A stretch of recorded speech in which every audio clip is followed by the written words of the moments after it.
नमस्कार प्यारे बच्चों, जय हिंद। मैं परिहार सर आप सभी का मेरे इस YouTube channel primary digital study में स्वागत है। प्यारे बच्चों, आज की इस वीडियो में हम कक्षा 5वीं की पर्यावरण अध्ययन एड ग्रेड की बुक का अध्याय 2 के प्रश्नों के उत्तर हम जानेंगे।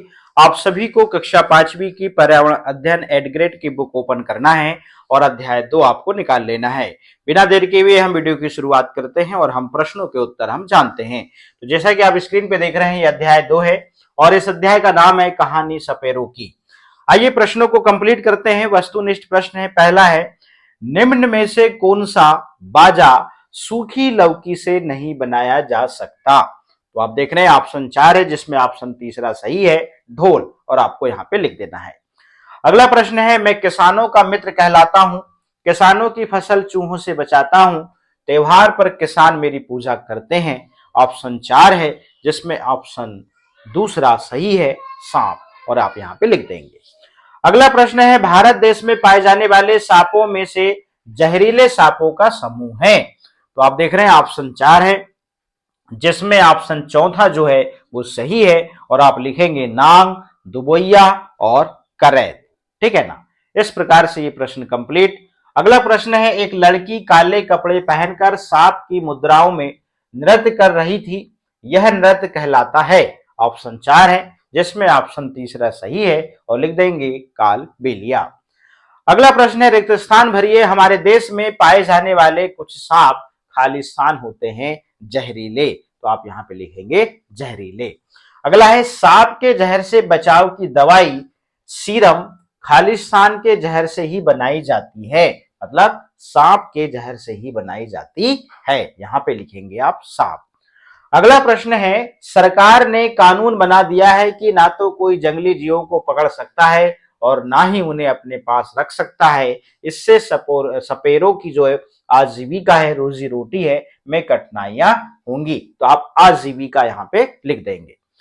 अगला है, सपेरों के प्रति समुदायों से बातचीत करके यह स्पष्ट हुआ कि इन लोगों का व्यवहार जीवों के प्रति क्रूर नहीं होता है। यहां पे क्रूर या बुरा आप लिख सकते हैं। अति लघुत्तरी प्रश्न है। पहला, सांप के जहर के असर को खत्म करने वाली दवाई सीरम कैसे बनाई जाती है? तो उत्तर लिखते हैं, सीरम सांप के जहर से ही बनाया जाता है। यह दवाई सभी सरकारी स्वास्थ्य केंद्रों में मिलती है, मतलब अस्पतालों में। अगला प्रश्न है, सांप के जहर को खत्म करने के लिए सपेरे क्या करते हैं? तो उत्तर लिखते हैं, सपेरे जड़ी बूटियों मतलब दवाइयों का उपयोग करते हैं, जिससे वे जंगलों से इकट्ठा करके रखते हैं। अगला है लघुत्तरी प्रश्न है। अगला प्रश्न, पुराने समय से वर्तमान समय में सांपों के काटने के उपचार में क्या परिवर्तन आया है? अपने शब्दों में लिखिए। उत्तर लिखते हैं, पुराने समय में लोग सांपों के काटने पर जड़ी बूटियों, मंत्रों एवं सपेरों के घरेलू उपचार पर निर्भर रहते थे, क्योंकि अस्पताल दूर होते थे और सही दवाई तुरंत नहीं मिल पाती थी। वर्तमान समय में अब पीड़ित व्यक्ति को तुरंत सरकारी अस्पताल ले जाया जाता है, जहां वैज्ञानिक रूप से तैयार किया गया जहर रोधी टीका सीरम देकर व्यक्ति की जान बचाई जाती है। चलिएगा, अब यहाँ पे अगला प्रश्न है, दी गई वर्ग पहेली से रोजी रोटी के लिए पाले जाने वाले जीव जंतु के नाम छाट कर लिखिए। तो आपने देखा होगा बंदर, इस पहेली से आप बंदर यहाँ पे लिख देंगे। ये देखिए बंदर इस प्रकार से बन रहा है। फिर आप सांप, तो आप देखें ये सांप ये लिखा हुआ है। गाय की बात करें तो गाय ये है इस पहेली में। घोड़ा, देखिए ये घोड़ा ये है। मुर्गी की बात करें तो ये रही मुर्गी, और उसके बाद में बैल, तो ये रहा इस प्रकार से शब्द बैल। ठीक है ना। अब आगे चलते हैं। अगला प्रश्न है, यदि आपका पालतू पशु बीमार है तो आप उसकी देखभाल किस तरह करेंगे? तो उत्तर लिखते हैं, हम उसे तुरंत पशु चिकित्सक डॉक्टर को दिखाकर सही इलाज और दवाई दिलवाएंगे। उसे साफ सुथरी और हवादार जगह पर रखेंगे तथा पौष्टिक चारा व साफ पानी देंगे। अगला प्रश्न है, यदि किसी को सांप काट लेता है तो डॉक्टर के आने से पहले प्राथमिक उपचार के लिए आप क्या उपाय करेंगे? उत्तर लिखते हैं, पीड़ित व्यक्ति को शांत रखेंगे और उसे हिलने डुलने नहीं देंगे, ताकि जहर शरीर में तेजी से ना फैले। काटे गए स्थान को साफ पानी से धोएंगे और उस हिस्से को स्थिर मतलब निश्चल रखेंगे। बिना समय गवाए मरीज को तुरंत नजदीकी अस्पताल ले जाने की व्यवस्था करेंगे। अगला प्रश्न है, सरकार ने पशु पक्षियों की सुरक्षा के लिए जो कानून बनाए हैं उससे कौन कौन से रोजगार प्रभावित हुए हैं? आपके विचार में यह कानून सही है या नहीं? उत्तर लिखते हैं, प्रभावित रोजगार सपेरे, मदारी, बंदर का खेल दिखाने वाले को मदारी कहते हैं, रीछ भालू नचाने वाले को सर्कस में काम करने वाले लोग। विचार, यह कानून सही है क्योंकि जानवरों को पिंजरे में कैद करना और उन पर अत्याचार करना गलत है। हालांकि सरकार को इन प्रभावित लोगों की रोजी रोटी के लिए वैकल्पिक रोजगार के साधन उपलब्ध कराने चाहिए। दीर्घ उत्तरी प्रश्न है, राजू के खेत में सांप को देखकर वहां खड़े लोग उसे मारने का प्रयास करने लगे, परंतु राजू ने उन्हें सांप को मारने से रोका। सोचिए और बताइए कि राजू ने ऐसा क्यों किया होगा। आप राजू के स्थान पर होते तो क्या करते? उत्तर है, राजू ने ऐसा इसलिए किया क्योंकि सांप किसानों के मित्र होते हैं। वे फसलों को नुकसान पहुंचाने वाले चूहों को खाकर किसान की फसल की रक्षा करते हैं। इसके अलावा सभी सांप जहरीले नहीं होते। यदि मैं राजू के स्थान पर होता या होती तो मैं भी लोगों को सांप मारने से रोकता या रोकती और उसे पकड़कर सुरक्षित जंगल में छोड़ने के लिए वन विभाग या सपेरे की मदद लेता या लेती।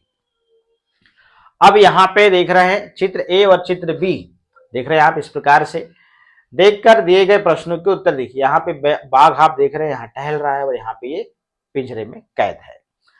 आपके विचार में बाघ को कहाँ रहना चाहिए, जंगल में या पिंजरे में? तो बाघ को जंगल में रखना चाहिए, ठीक है, क्योंकि जंगल उसका प्राकृतिक आवास या घर है जहां वह स्वतंत्र रूप से घूम सकता है और शिकार कर सकता है। पिंजरे में उसकी आजादी छिन जाती है। सरकार ने टाइगर रिजर्व क्यों बनाए हैं? उत्तर लिखते हैं, बाघों की घटती संख्या को रोकने, शिकारियों से उनकी रक्षा करने तथा उन्हें उनके प्राकृतिक पर्यावरण में सुरक्षित आवास और भोजन प्रदान करने के लिए सरकार ने टाइगर रिजर्व बनाए हैं।